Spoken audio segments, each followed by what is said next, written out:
Shalom warriors, and welcome to the Daily Warfare Drop with Raphael, Rabbi. Today's theme is grieving without losing direction, and scripture is coming to you from 2 Samuel chapter 1 through to chapter 4.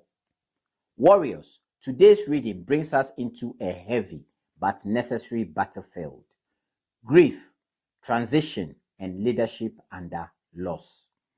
2 Samuel opens with David receiving news of Saul and Jonathan's death. Saul had hunted him. Jonathan had loved him. The emotions are complex. Yet, David does not celebrate Saul's fall. He mourns. Warriors, this matters. Spiritual maturity is revealed by how we respond when opposition is removed. David refuses to rejoice over another's destruction. Honor restrains vengeance. David's lament teaches us that grief is not weakness. In warfare, untreated grief becomes internal damage. As a former British Army soldier, I learned that soldiers who never processed loss carried it into future missions, clouding judgment, shortening patience, and hardening hearts.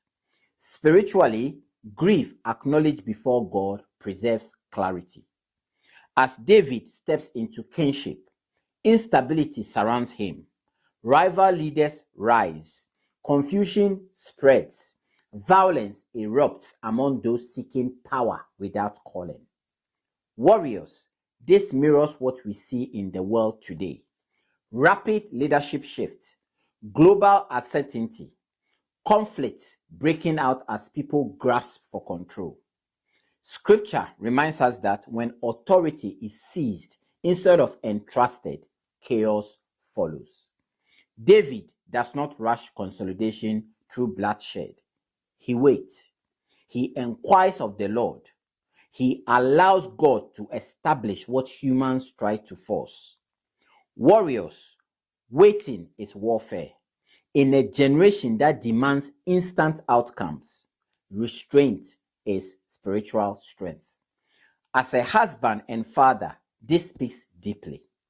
Leadership at home, at work, and in ministry is often exercised during transition.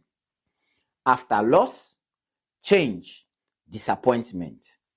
How you lead when tired, grieving, or uncertain shapes those under your care more than confident seasons ever do. David also deals with betrayal inside his own ranks. Warriors, opposition does not only come from enemies, it comes from ambition, insecurity, and impatience within communities.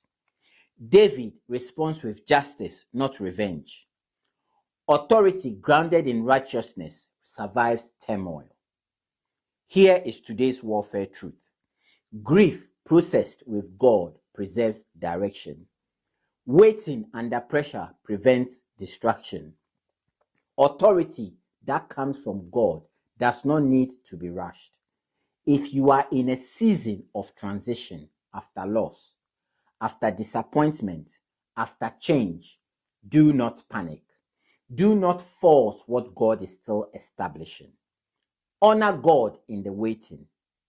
Stay steady. God establishes what He appoints. We shall meet on the battlefield tomorrow. Shalom.